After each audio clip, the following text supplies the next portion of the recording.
The making of a Prime Minister. मुश्किलों का अंबार है, वही तो मेरे हौसलों की मीनार है। हिंदुस्तान में दो प्रधान दो निशान नहीं चलेंगे। अगर इतनी ताकत ये पाकिस्तान के खिलाफ लगा दे तो आतंकवाद आसान हो गया। हम चुनौतियों से टकरा रहे हैं। सर्जिकल स्ट्राइक और एयर स्ट्राइक करके नए भारत के सामर्थ्य का संदेश भी दे दिया है। तुम उठो, तिरंगा लहरा दो। जननायक नरेंद्र मोदी के 20 वर्ष पुराने भाषणों पर आधारित एक बेहद लोकप्रिय कार्यक्रम क्या कहते हैं नरेंद्र मोदी।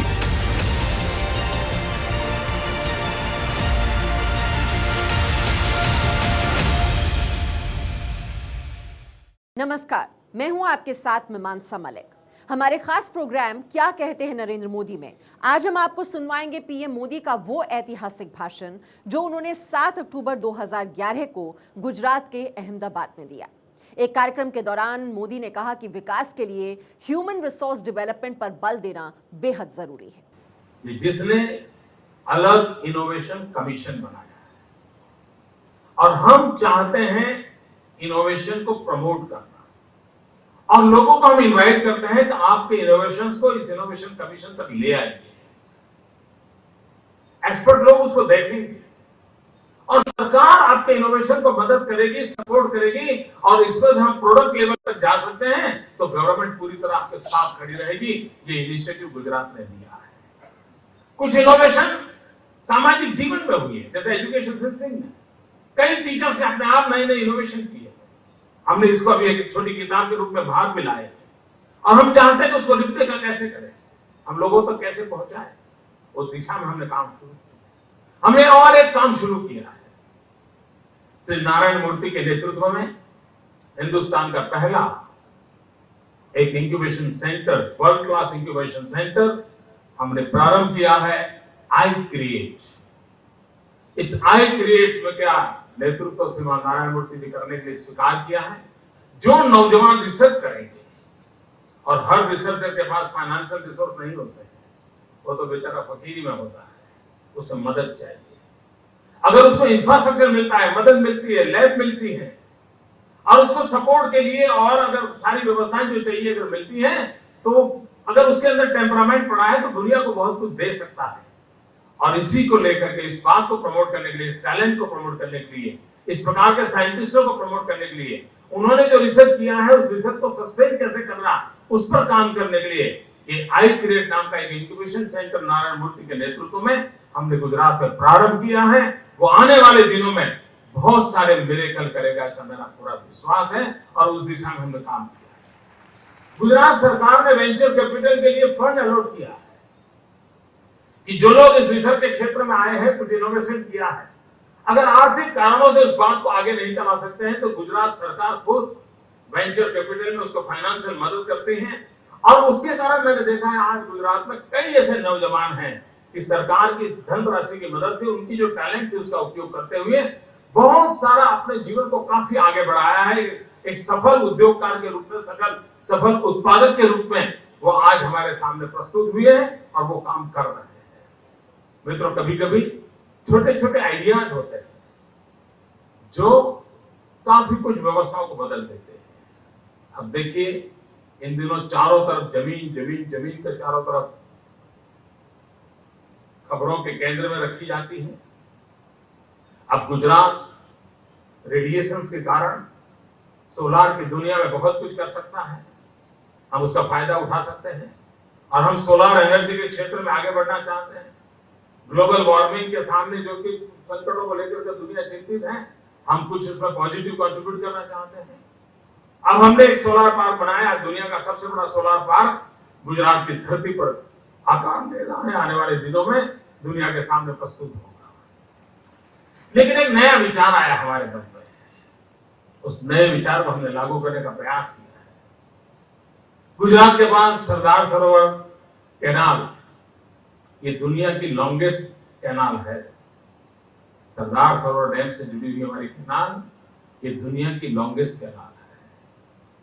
तो मैंने कुछ टेक्नीशियंस को बुलाया, मैंने कहा भाई मेरे मन में एक विचार आया है, क्या कुछ हो सकता है क्या? हमने कहा क्यों ना हम सोलार पार्क इस कैनाल के ऊपर ही बना दें, कैनाल के ऊपर ही सोलार पैनल लगा दें। तो रिसर्च शुरू किया, सबने सब हिसाब किताब लगाया तो ध्यान में आया कि अगर 1 किलोमीटर लंबी कैनाल पर हम ये सोलार पैनल लगाते हैं तो 1 मेगावाट बिजली पैदा होती है और प्रति वर्ष 1 करोड़ लीटर पानी इवोपरेशन से बच जाता है। ये एक्स्ट्रा बेनिफिट। ये जब सब हमारे मित्रों को मैंने आग्रह से देख बताया, वो मॉडल लेकर के आए। जब मॉडल देखा मैंने तो फिर एक नया विचार आया। मैंने कहा भाई ये देखने के बाद मुझे लगता है जो सोलार पैनल लगाई है, अगर उसी का साथ तार जोड़ करके हम माइक्रो हाइड्रो टर्बाइन लटका सकते हैं कैनाल में। अगर माइक्रो हाइड्रो टर्बाइन लगाएंगे तो नर्मदा का पानी बहता जाएगा, वो हाइड्रो से बिजली देगा, ऊपर छत जो बनी है वो सोलार से देगी, और जो पानी इवेपोरेट होता था वो 1 करोड़ लीटर पानी बच जाएगा। एक ही काम से 3 फायदे हो जाएंगे। और हम गुजराती लोग सिंगल फैन डबल जर्नी वाले हैं, तो कभी कभी आर्थिक कारण भी होते हैं जो हमें इनोवेशन और रिसर्च के लिए प्रेरित करते हैं। और उसी का कारण है कि उस प्रोजेक्ट को स्वीकृति मिली है और थोड़े दिन में हम इसमें आगे बढ़ने वाले। कहने का तात्पर्य यह है कि सबके पास कुछ न कुछ है,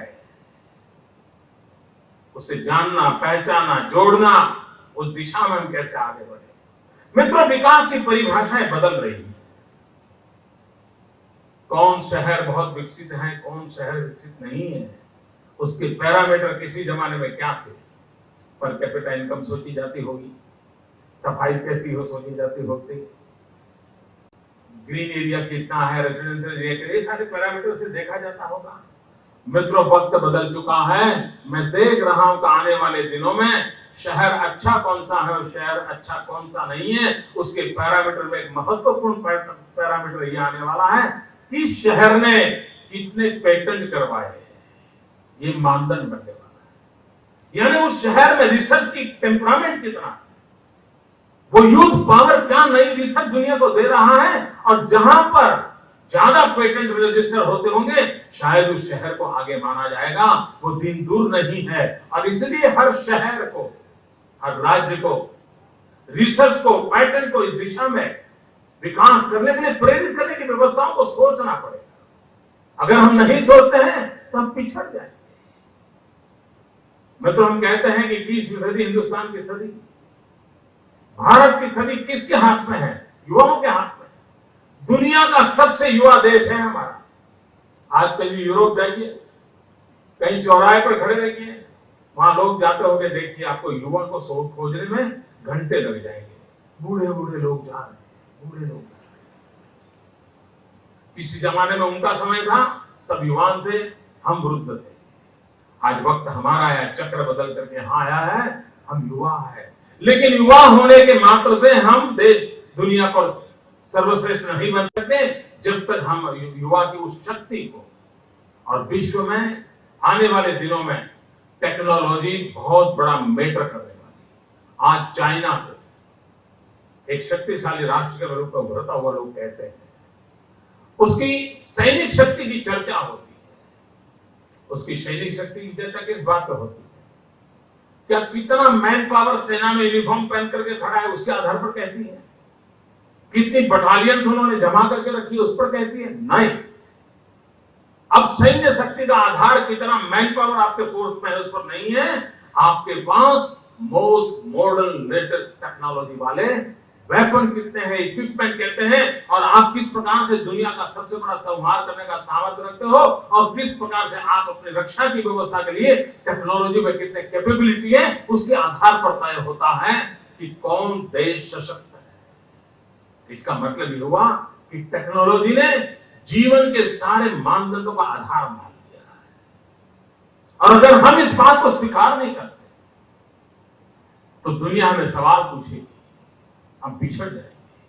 और इसलिए आवश्यकता है कि हम भी टेक्नोलॉजी को उतनी ही प्राथमिकता दें सब इनोवेशंस को जीवन में कैसे लाएं उसकी ओर सोचें। गुजरात सरकार ने वाइब्रेंट समिट कर दी है। वाइब्रेंट समिट, कौन उद्योगकार आए, कौन क्या बोला, कितने करोड़ रुपए का एमओयू हुआ, ये तो सब चर्चा में रहता है, सब दूर उसकी प्रसिद्धि भी होती है। लेकिन एक महत्वपूर्ण काम इस वाइब्रेंट समिट में होता है जिसकी पर दुनिया का ध्यान नहीं जाता है। हम वाइब्रेंट समिट के अंदर इस बार लेटेस्ट दुनिया की 40 यूनिवर्सिटीज को बुलाया और उन 40 यूनिवर्सिटी और गुजरात की यूनिवर्सिटी और Gujarat government and research firms उनका जॉइंट वर्कशॉप किया और जॉइंट वर्कशॉप करके हमारे नौजवानों को रिसर्च की दुनिया में किस किस दिशा में यूनिवर्सिटी काम कर सकती है, 40 देशों की महत्वपूर्ण यूनिवर्सिटीज के साथ गुजरात सरकार ने, गुजरात की यूनिवर्सिटीज ने एमओयू साइन किए और उन सभी 40 यूनिवर्सिटी के साथ मिलकर के हम रिसर्च की दुनिया में आगे बढ़ना चाहते हैं। हम ह्यूमन रिसोर्स डेवलपमेंट को उस रिसर्च के क्षेत्र में भी हमारे प्रवेश हो, हम कुछ नया दुनिया को दें, उस दिशा में हमारा ऑलरेडी काम आगे बढ़ चुका है। क्योंकि हम जानते हैं, मानते हैं कि बदलाव इसी प्रकार से आता है। मित्रों, आज गुजरात एशिया का सबसे बड़ा ऑटो हब बनने जा रहा है। आप दुनिया की जो भी अच्छी गाड़ी का नाम लीजिए, आप लिख के रखिए मेड इन गुजरात।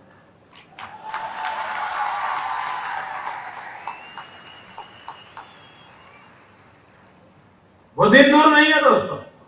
ये क्यों संभव हो रहा है?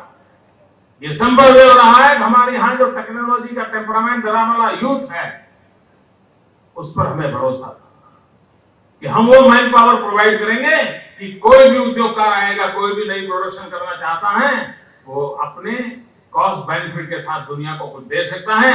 और हम दुनिया को हमारे युवकों की ताकत के भरोसे समझाने में सफल हुए हैं और उसी के कारण ये संभावना बनी है।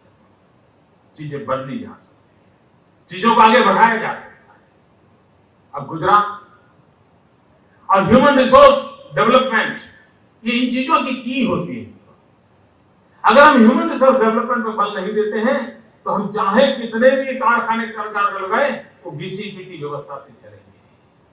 और मैं शर्मा जी की उस बात से सहमत हूं कि हर कंपनी को एक इनोवेशन के एडमिनिस्ट्रेटिव व्यवस्थाएं विकसित करनी होगी, वरना वो अपने बाप दादा के जमाने से काला दंत मंजन अब चलता रहता है।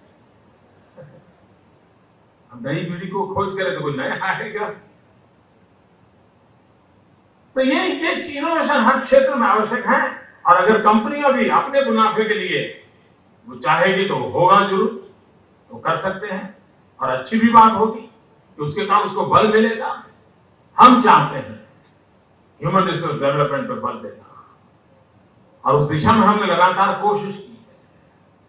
अगर ह्यूमन रिसोर्स डेवलपमेंट की ओर हमारा बल होगा तो उसमें से नौजवान तैयार होंगे, वो नौजवान दुनिया और देश को बहुत कुछ दे सकते हैं। इन्हीं विषयों के लिए मैं चाहता हूं जिन महानुभावों ने देश और दुनिया को जो कुछ भी दिया है वे सब अभिनंदन के अधिकारी हैं।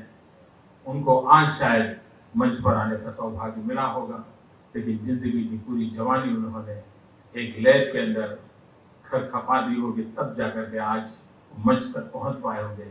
कभी उनकी तस्वीर भी अखबार में मिल सकी होगी, कभी टीवी के स्क्रीन पर भी वो नहीं दिखाई दिए होंगे। एक प्रकार की तपस्या करने वाले उन सभी महानुभावों को नमन करता हूँ, क्योंकि ये सचमुच में वंदन करने जैसा जीवन होता है, तभी तो जाकर के दुनिया को कुछ दे सकते हैं। और इसलिए तो फिर एक बार उनका अभिनंदन करता हूँ।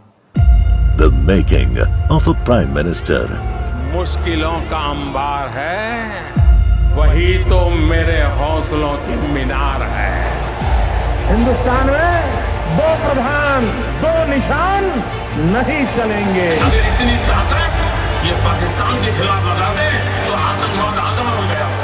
हम चुनौतियों से टकरा रहे हैं। सर्जिकल स्ट्राइक और एयर स्ट्राइक करके नए भारत के सामर्थ्य का संदेश भी दे दिया है।